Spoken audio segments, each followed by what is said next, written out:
vimos el 80% de los dolores de espalda son de origen mecánico.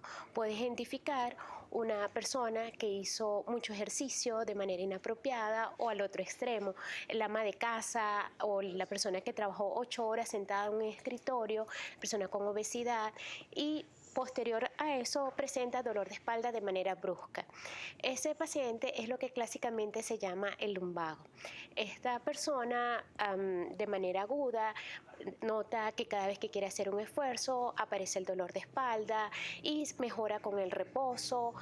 Puede tomar relajantes musculares, colocarse un poquito de calor en la espalda para ver si mejora y esta 80% de los dolores de espalda entran en este grupo. Por supuesto están enfermedades crónicas como son la artrosis, los problemas de disco que tienen más que ver con el envejecimiento de la columna. Ahora vamos a los problemas inflamatorios. ¿Cuál es su incidencia? La incidencia es muy poca, la verdad. Máximo 1% de la población en general. El tema está que en esas personas que están afectadas, su calidad de vida se ve severamente disminuida. Son personas que tienen dolor, como lo comentamos, 24 horas al día, 7 días a la semana, pero que este dolor se hace más fuerte durante el sueño, además de que se acompaña de otros síntomas, ¿no?, que afectan su independencia en el quehacer diario.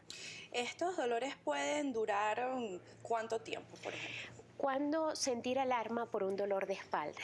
Pues la mayoría, el 80% de los dolores de espalda van a ceder espontáneamente al mes. Cuando un dolor de espalda permanece durante más de un mes tomando analgésico, relajante, descansando, es hora de ir al médico. El primer médico que podemos acudir es al traumatólogo y el fisiatra. Pero si el dolor dura durante más de 3 meses, pues entonces el reumatólogo es el especialista apropiado para acudirlo. Ahora, doctora, ¿a qué se deben los dolores inflamatorios de espalda? La causa principal es un grupo de enfermedades que se llaman espondiloartritis, que es un nombre muy elegante que viene del griego espondilo, columna, artritis, inflamación de la columna. Dentro de estos grupos de espondiloartritis tenemos diferentes enfermedades inflamatorias, entre ellas algunas asociadas con lesiones en la piel, que es la gente lo que conoce como artritis psoriática. Tenemos asociadas a problemas gastrointestinales, asociados a procesos infecciosos, asociados a inflamación de la uvea o del ojo, llamado ojo rojo, y en un grupo el cual tenemos que se llama espondilitis anquilosantes. La espondilitis anquilosante significa inflamación de la columna que si no hacemos o intervenimos en su evolución natural, finalmente con los años va a llevar a la fusión de los diferentes segmentos o las vértebras, limitando la flexibilidad de la columna, tanto dorsal como cervical como lumbar, y por supuesto afectando la calidad de vida. Además del dolor en la parte lumbar, ¿qué otros síntomas puede traernos la inflamación de la columna? Hay algo muy característico y de hecho forma entre los criterios diagnósticos, que es la presencia de algo que se llama entesitis. Entesis significa la inflamación del tendón justo donde se inserta en el hueso, y clásicamente el paciente refiere dolor al pisar en los talones, refiere dolor alrededor de las articulaciones. Otros síntomas es la artritis periférica, que es la inflamación de las articulaciones de las manos, codos, hombros, rodillas o tobillos. Hay otros síntomas, algo que se llama dactilitis, que es la inflamación de los deditos de los pies, y se ven redonditos, y de hecho algunas personas lo refieren como dedos en salchicha. ¿Quiénes pueden padecer esta enfermedad? ¿Esto se da en personas ya con edad avanzada o se puede presentar también en niños? Contrario a lo que la mayoría piensa, las condiciones reumáticas se pueden presentar en diferentes grupos etarios. En el caso de la espondilitis anquilosante es más frecuente en personas del sexo masculino entre los 35 y los 45 años, y es el grupo a lo cual nosotros tendríamos que estar siempre alerta de hacer la evaluación en caso de que tenga un dolor de espalda crónico. Sin embargo, en niños se ha presentado. ¿Usted ha atendido en su consultorio algún niño? Sí, lamentablemente hay casos de espondiloartritis juvenil, que son todos aquellos casos en los cuales hay inflamación de la columna en menores de 16 años. Doctora, ¿cuáles son los factores de riesgo? ¿Qué caracteriza a estas personas que puedan estar padeciendo de una inflamación en la espalda? A diferencia de los dolores de espalda de origen mecánico, en los cuales ya nosotros vimos que hay factores de riesgo como la obesidad, el sedentarismo, la mala postura, el cargar peso de manera inapropiada, en el caso de la espondilitis anquilosante no hay manera de hacer prevención primaria. Nosotros cuando vamos a sufrir de espondilitis anquilosante tenemos un factor genético que es el HLA-B27 que nos predispone a sufrir de esta enfermedad. Es una condición multifactorial que todavía no se ha dilucidado desde el punto de vista de la ciencia, que juntos con la predisposición genética hace que esta persona eventualmente en el tiempo desarrolle la enfermedad. Entonces no hay manera de prevenir o identificarlo. Por supuesto, si esta persona hace ejercicio, se cuida la espalda, no hace sobrepeso, no hace esfuerzos exagerados con la columna, pues entonces tal vez los síntomas serán más leves. ¿Cómo distinguimos un dolor de espalda o un dolor lumbar de una inflamación de la columna? En el caso, ¿cómo distinguir una espondilitis anquilosante de un vulgar lumbago? Pues básicamente recordemos que en el caso de la espondilitis anquilosante, el dolor lumbar es fundamentalmente durante el reposo. Es un dolor nocturno, es un dolor mientras estoy sentado, a diferencia del dolor mecánico que aparece o se exacerba cuando estamos realizando alguna actividad física.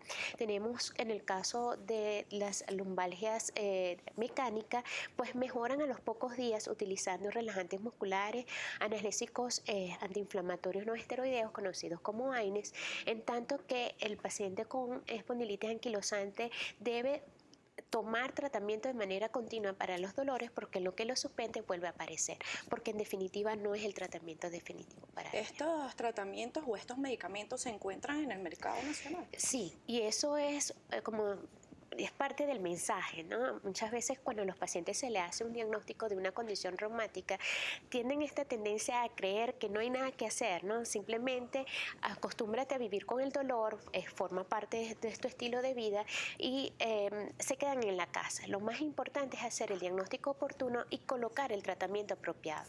Tenemos tratamientos que son vía oral, metrotexate, la sulfasalacina, los cuales, si bien mejoran algunos síntomas como la artritis periférica o la entesitis o la inflamación en el sitio de inserción de los tendones en los huesos, no son muy efectivos para mejorar la inflamación de la columna.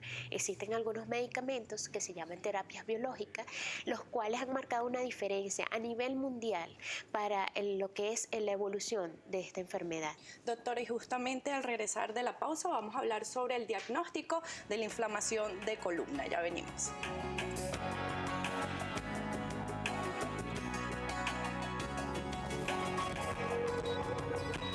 Continuamos conversando con la doctora Ivonne Ringel, médico reumatólogo. Y antes de irnos a la pausa quedó una pregunta al aire y era ¿cuál es el diagnóstico? ¿Cómo se realiza el diagnóstico? ¿Qué exámenes debe hacerse un paciente para determinar si tiene un dolor lumbar o una inflamación de la columna? En el caso de los pacientes con espondilitis anquilosante, primero tenemos que tener la sospecha clínica. Es aquel paciente que tiene la queja de este dolor lumbar que hemos hablado ya de sus características, 3 meses de evolución, exacerbado con el reposo. Y en este caso, en nuestra consulta hacemos una serie de exámenes, los cuales medimos la expansibilidad torácica, la flexibilidad de la columna, evaluamos la afectación de unas articulaciones muy particulares que son las sacroiliacas. Cuando tenemos la sospecha clínica o médica, hacemos unos exámenes de sangre, en este caso el HLA-B27, que en el caso de que esté positivo nos confirma junto con el dolor lumbar suficiente para decir este paciente tiene espondilitis anquilosante. Podemos realizar algunos exámenes adicionales y en estos exámenes adicionales constituyen los diagnósticos por imagen.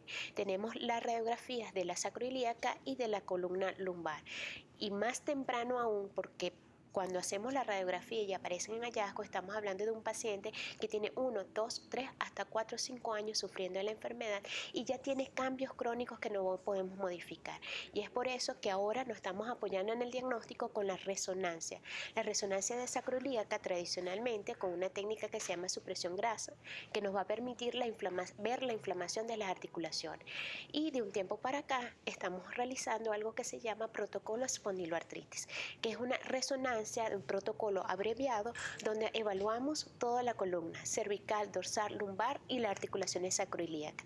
Ahí podemos ver tanto los cambios anatómicos estructurales como con la técnica de supresión grasa vamos a ver la inflamación. Y lo que nos ha demostrado es que podemos verificar la inflamación en la articulación sacroiliaca y en el resto de la columna. Con eso podemos hacer el diagnóstico temprano antes de que aparezcan los cambios definitivos en la columna, que son los que llevan a la incapacidad de la persona. Hay otros exámenes adicionales que es para verificar la inflamación, que son la velocidad de cimentación globular, conocidos por BCG, y la proteína C reactiva, conocido como PCR.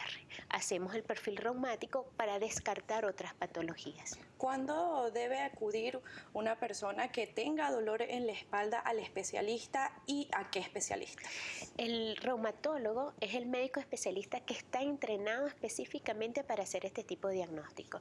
El reumatólogo ha estudiado, además de ser médico internista, 2 años adicionales solo en evaluar y diagnosticar y tratar de manera oportuna las condiciones reumáticas. Si una persona presenta un dolor como lo hemos descrito, el médico especialista al que debe acudir es el reumatólogo. Doctora, ¿el embarazo de mujeres con esta patología supone algún problema especial para la madre o para el feto? No. Afortunadamente es una de las pocas condiciones reumáticas donde sufrir de espondilitis anquilosante no afecta el embarazo ni el desarrollo normal del embarazo. Lo que no se sabe a ciencia cierta es si los medicamentos son beneficiosos o no, o perjudiciales durante el embarazo. Entonces, lo interesante en estos casos es hacer el diagnóstico, llegar a la paciente al punto en que no tenga actividad de enfermedad, tenga su embarazo tranquilo y retomar el tratamiento una vez que haya pasado el tiempo del embarazo. ¿Tiene cura la inflamación? Lamentablemente no. Es una condición crónica en la cual, como no hemos descubierto la causa específica que lo desencadena, por supuesto no tiene cura. Y por eso siempre recordamos que es una condición crónica como hablar de hipertensión y diabetes, lo cual usted jamás pensaría en dejar de tomar la pastilla para la hipertensión y la diabetes. Y ese es el mensaje que nosotros queremos transmitir. Una vez que tú haces el diagnóstico de espondilitis anquilosante, tu tratamiento es de por vida, garantizando calidad de vida. El único precio que tienes que pagar es ser regular en el cumplimiento del tratamiento. Más temprano nos hacían llegar la siguiente pregunta. Un señor que tiene 75 años de edad tiene desgaste del cartílago en las últimas vértebras. Quería preguntarle si es viable la intervención quirúrgica o qué le recomienda. Sí, en principio, cuando hablamos de desgastes en las vértebras, estamos hablando de una condición que se llama artrosis. La artrosis es muy diferente a la espondilitis anquilosante. En este caso, la edad, el sobreuso o el mal uso de las articulaciones lleva a la destrucción de la articulación a nivel del cartílago. Se crean algunas estructuras que se llaman osteofitos y eso también es una causa de dolor lumbar. ¿Cuándo debe hacerse una intervención quirúrgica en el caso de las artrosis? Cuando hay compromiso neurológico. La salida de los nervios a nivel de las columnas se ven pinzados o comprometidos por esas articulaciones dañadas o deterioradas, causando síntomas de adormecimiento en las piernas, llamadas parestesias, calambre. Es un motivo para ir al campo quirúrgico o la resolución quirúrgica. Ahora, las personas con dolores lumbares frecuentes o que tengan alguna inflamación de la columna, ¿qué tipos de ejercicios pueden hacer? Ejercicio físico. ¿Pueden manejar bicicleta, por ejemplo? Sí, al contrario, está en el récipe. Las personas con condiciones reumáticas en general deben realizar ejercicio físico regular. Lo que aconsejamos a los pacientes es que durante el episodio de crisis o de dolor, suspenda temporalmente los ejercicios y una vez que se recupere, empiece. ¿Qué buscamos con el ejercicio? Recuperar capacidad física, mantener el tono muscular. ¿Qué tipo de ejercicio, doctora? En este caso, la natación, porque trabaja todos los músculos paravertebrales, lo cual es importante. Podemos hacer ejercicios también para lo que es conservar la expansibilidad torácica, porque a lo largo del tiempo la enfermedad va evolucionando y va causando restricción de la caja torácica. ¿Pueden utilizar máquinas en el gimnasio, por ejemplo? Pueden utilizarla tranquilamente y pueden realizar ejercicios como montarle una bicicleta, siempre y cuando tengan la precaución de que no lo hagan durante muchas horas. Hagan periodos de pausa o descanso, 30 minutos, 45 minutos, descanso 10, hago otro tipo de ejercicio que en los cuales involucren otro tipo de articulaciones y luego vuelvo otra vez a la bicicleta. Bien, agradecemos entonces a la doctora Ivonne Rengel, médico reumatólogo, por sus recomendaciones. Momento de realizar nuestra siguiente pausa. Ya venimos con más de Noticias Globovisión Salud.